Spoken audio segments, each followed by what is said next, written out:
नमस्कार दोस्तों, वीडियो में बात करेंगे जलते हुए प्रदेश मणिपुर के सीएम एन बीरेन सिंह ने कुछ ऐसा बोल दिया जिससे सोशल मीडिया पर लोग इस्तीफे की मांग करने लगे। साथ ही साथ बात करेंगे दलितों के धर्मांतरण को लेकर राहुल गांधी और प्रियंका गांधी ने बीजेपी पर कौन से आरोप लगाए हैं।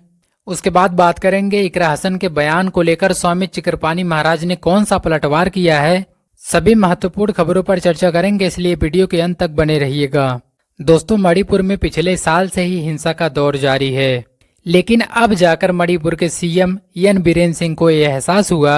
दरअसल मणिपुर की जनता से सीएम एन बीरेन सिंह ने माफी मांगी है, जिसमें उन्होंने कहा है कि मैं राज्य के लोगों से पिछले साल 3 मई से लेकर आज तक जो कुछ भी हुआ है उसके लिए माफी मांगता हूं। कई लोगों ने अपने प्रियजनों को खो दिया है और कई लोगों ने अपना घर भी छोड़ दिया है।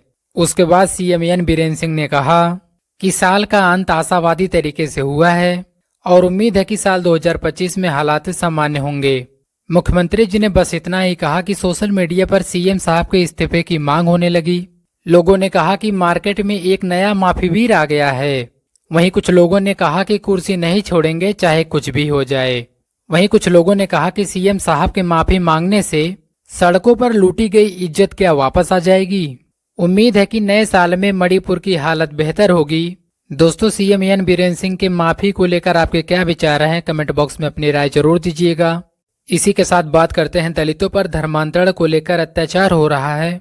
मध्य प्रदेश के देवास में दलित युवक की पुलिस कस्टडी में और वहीं दूसरी तरफ उड़ीसा के बालासोर में और ही दर्दनाक दृश्य देखने को मिला, जहां दलित महिलाओं को धर्मांतरण के आरोप में पेड़ से बांधकर पीटा गया और जबरदस्ती जय श्री राम के नारे लगवाए गए। दलितों की लगातार आवाज उठाने वाले नेता प्रतिपक्ष राहुल गांधी ने इस विभत्स घटना पर अपना बयान दिया। उन्होंने कहा, ये दोनों घटनाएं दुखद, शर्मनाक और अत्यंत निंदनीय हैं।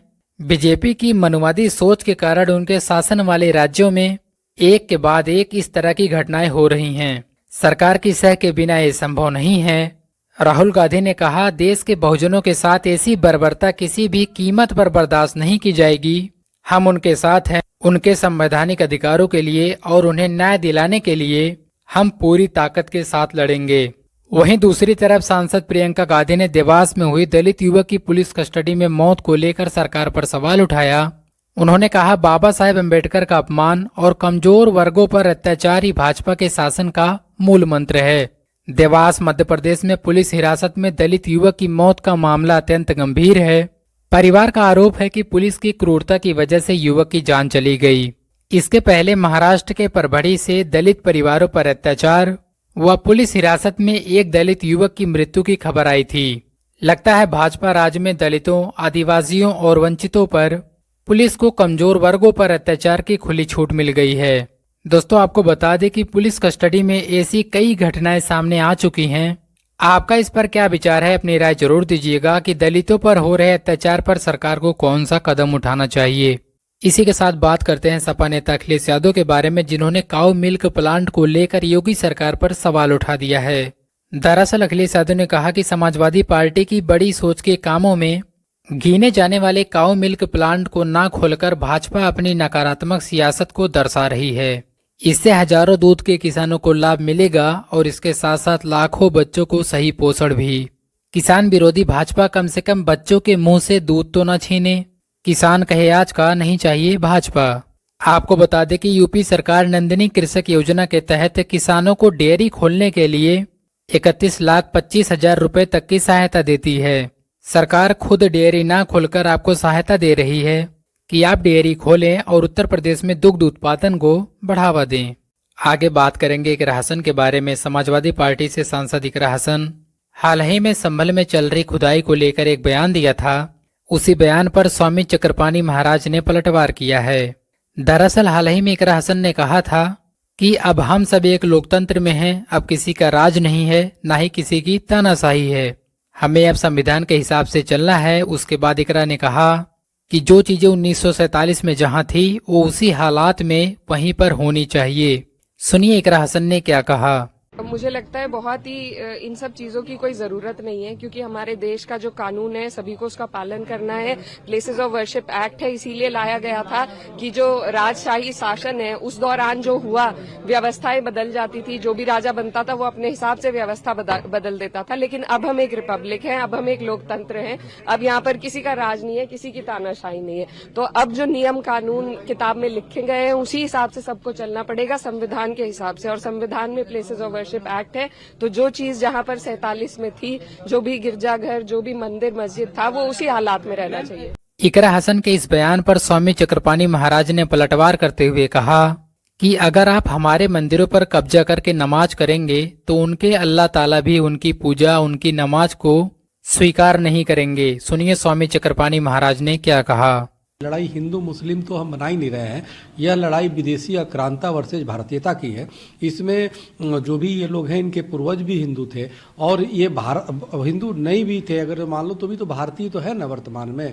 तो ये विदेशी आक्रांताओं का साथ दे रहे हैं। और वर्तमान में जो सर्वे टीम को यानी कोर्ट के आदेश को नहीं मानता, सर्वे टीम पे जो पत्थरबाजी करता है, वो कहीं ना कहीं वो विदेशी लुटेरों को, विदेशी आक्रांताओं को महिमा मंडित कर रहा है, जो गलत है, दुर्भाग्यपूर्ण है। हमें लगता है कि उनको औरंगजेब का साथ छोड़ना चाहिए, मुगलों का साथ छोड़ना चाहिए और भारतीयता का साथ देना चाहिए, कानून का साथ देना चाहिए और जो सर्वे या जो कोर्ट कह रहा है उसको बात को मानना चाहिए। तो स्वामी जी सवाल ये, तुम हमारे हिंदुओं की जो मंदिर जहाँ पे है वो नहीं दे सकते, इतना भी बड़ा डील नहीं कर सकते। एक हिंदुस्तान के जो यही हमारे पूर्वजों ने तुम्हें पाकिस्तान रूपी टुकड़ा दे दिया, पाकिस्तान रूपी एक तुम्हें देश दे दिया, बांग्लादेश हो गया और अफगानिस्तान हो गया इसी से टूट के, और तुम हमारे मंदिर नहीं दे सकते, तो लानत है ऐसे उस पे। हमें लगता है जो अल्लाह ताला जो रहीम है, रहमान है, वो भी आपकी पूजा को स्वीकार नहीं करेगा, आपकी नमाज को स्वीकार नहीं करेगा। हमारे मंदिरों पे कब्जा करके करेंगे, कौन परमात्मा स्वीकार करेगा? परमात्मा तो दयालु है,